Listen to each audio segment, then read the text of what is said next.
নমস্কার বন্ধুরা, আগের দিন কাংড়া উপত্যকা ঘুরে দেখিয়েছি।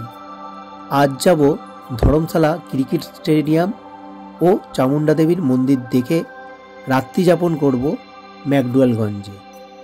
আর সেই সমস্ত অভিজ্ঞতাই তুলে ধরব এই ভিডিওর মাধ্যমে। চলেছি কাংড়া থেকে ধরমশালার উদ্দেশ্যে। বাস ভাড়া পড়ল 80 টাকা মাথা পিছু। বাস আমাদের যে স্টপেজে নামালো সেখান থেকে পায়ে হেঁটে এই স্টেডিয়াম চত্বরে আসতে সময় লাগলো মিনিট 10। এই যে এসে গেছি স্টেডিয়ামের মেন গেটের কাছে। ধরমশালা স্টেডিয়ামের মেন গেট, ভিভিআইপিদের জন্য গেটটা। এখন অফলাইন টিকিট বন্ধ আছে, তাই অনলাইন টিকিট কাটলাম 20 টাকা করে পড়লো মাথা পিছু। বন্ধুরা, দীর্ঘ দিনের এক স্বপ্ন পূরণ হলো। আজ আমি দাঁড়িয়ে আছি হিমাচল প্রদেশের ধরমশালা স্টেডিয়ামে। ইডেন স্টেডিয়ামে তো অনেক ঢুকেছি, এই ধরমশালা স্টেডিয়ামে জীবনে প্রথমবার। তবে পুরো স্বপ্ন পূর্ণ হলো না, কারণ যতবার টিভিতে দেখেছি এই স্টেডিয়ামটাকে, পিছন দিকের পাহাড়গুলো একদম বরফে ভর্তি দেখেছি। আর আমি যখন এসেছি আগস্ট মাসে, সেই ফিলিংসটা পেলাম না, যে চারদিকে বরফে ঢাকা ফিলিংসটা। যাক, আশা রইল যে পরে কোনো একটা সময় এসে আমি এই স্টেডিয়ামে বসে একটা খেলার ম্যাচ দেখে যাব ভারতে। যেন অবশ্যই ওই ফেব্রুয়ারি মার্চ এই টাইপের হয়, কারণ তবেই এই বরফে ঢাকা চত্বরটা দেখতে পাবো। পেছনে পুরো ধৌলাদা সিংহটা দেখা যায়, রেঞ্জটা দেখা যায়, পুরোটা হচ্ছে বরফে ঢাকা থাকে। এই পুরো রেঞ্জটা, এখন যে পুরো রেঞ্জটা দেখা যায়, পুরো রেঞ্জটা বরফে ঢাকা থাকে।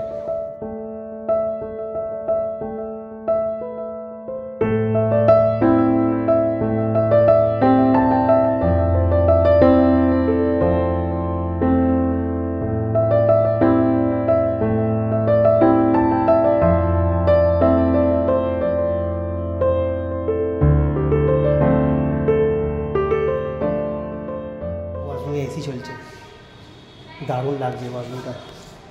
ওয়াশরুমে এসি চলছে।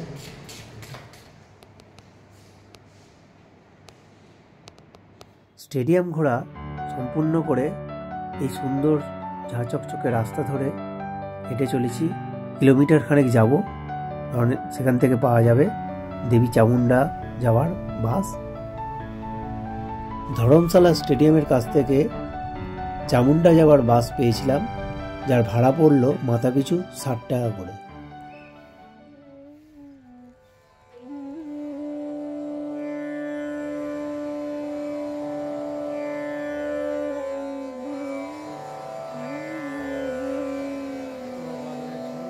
দেবী চামুণ্ডার নতুন মন্দির তৈরি হচ্ছে, আর এইটা তার রেপ্লিকা রয়েছে।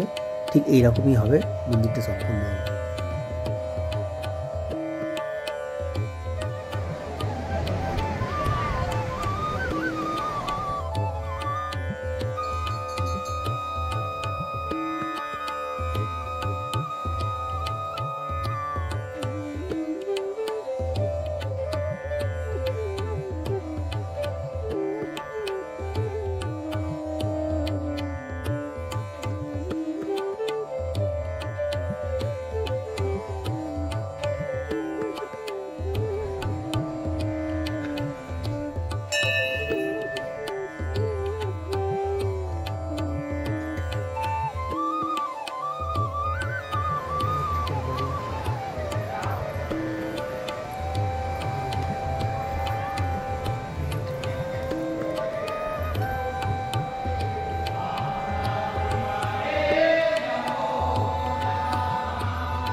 মন্দির দর্শন কমপ্লিট করে দিনের শেষে এবার চললাম ম্যাকডোয়েলগঞ্জের উদ্দেশ্যে। আর এখান থেকে শেয়ার গাড়িও আছে, বাস আছে। আমরা বাসে করে চললাম, ভাড়া পড়লো 20 টাকা করে মাথা পিছু। ম্যাকডোয়েলগঞ্জ বাস স্ট্যান্ডে নেমে আমরা একটি ট্যাক্সি করেছিলাম, যেটি আমাদেরকে হোটেলে নিয়ে গিয়েছিল ম্যাকডোয়েলগঞ্জের একদম অভ্যন্তরে। ভাড়া পড়েছিল 200 টাকা করে। বেশ বড় সড়োই হোটেল আছে। এবার ঢুকবো ভেতরে। রুমটা এবার ঘুরিয়ে দেখাবো।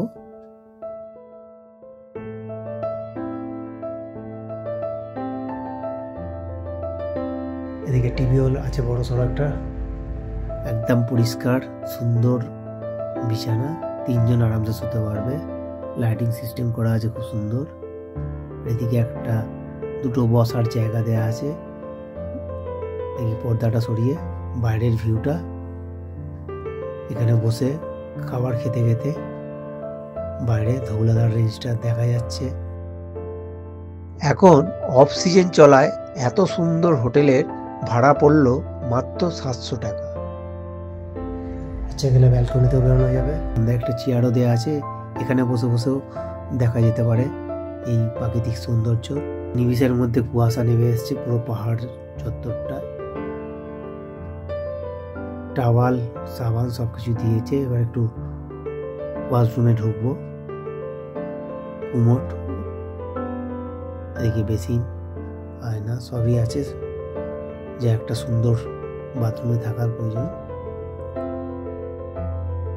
হোটেলে ব্যাগপত্র রেখে ফ্রেশ হয়ে বেরিয়ে পড়েছি হোটেল থেকে ঢিলছোড়া দূরত্বে থাকা এক অন্যতম স্পট ম্যাকডোলগঞ্জের ভাগসুনাগ মন্দির দর্শনে।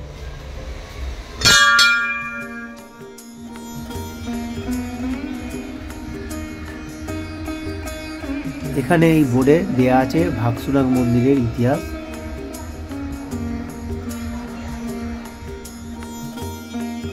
পুরো মন্দির কাঠের বানানো, দারুণ সুন্দর।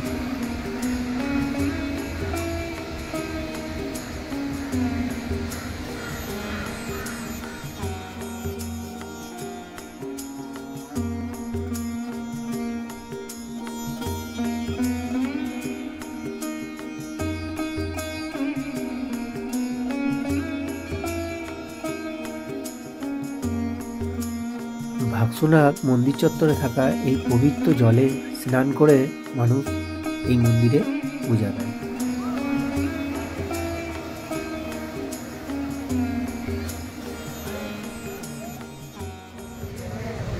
এখান থেকে শুরু হচ্ছে মার্কেট এরিয়া। এইখান থেকে পুরো এই রাস্তাটা পুরো দু সাইডে শুধু মার্কেট আর মার্কেট। আর এদিকেও পুরো বড় বড় হোটেল, সব 4 চাকা পার্কিং করা আছে। এদিকেও সব বড় বড় দেখা যাচ্ছে। ওর পেছনের হোটেলটাই আমাদের। আর পুরো হোটেল চত্বরটা, এলাকাটা আলোয় ঝলমল করছে একদম।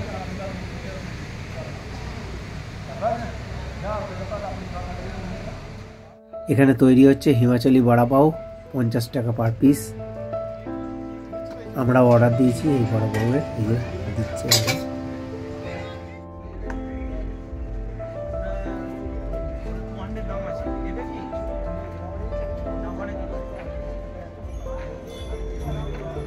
একটু জলযোগ করেই বেরিয়ে পড়েছি শপিং করতে।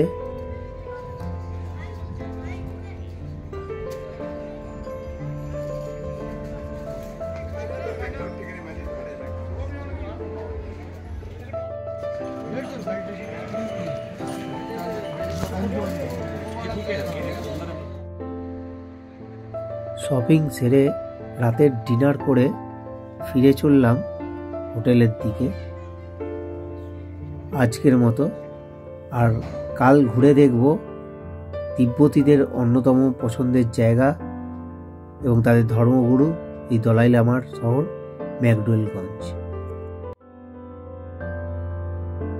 এই ম্যাকডোলগঞ্জ ঘোরার যাবতীয় তথ্য তুলে ধরব আমার আগামী পর্বে।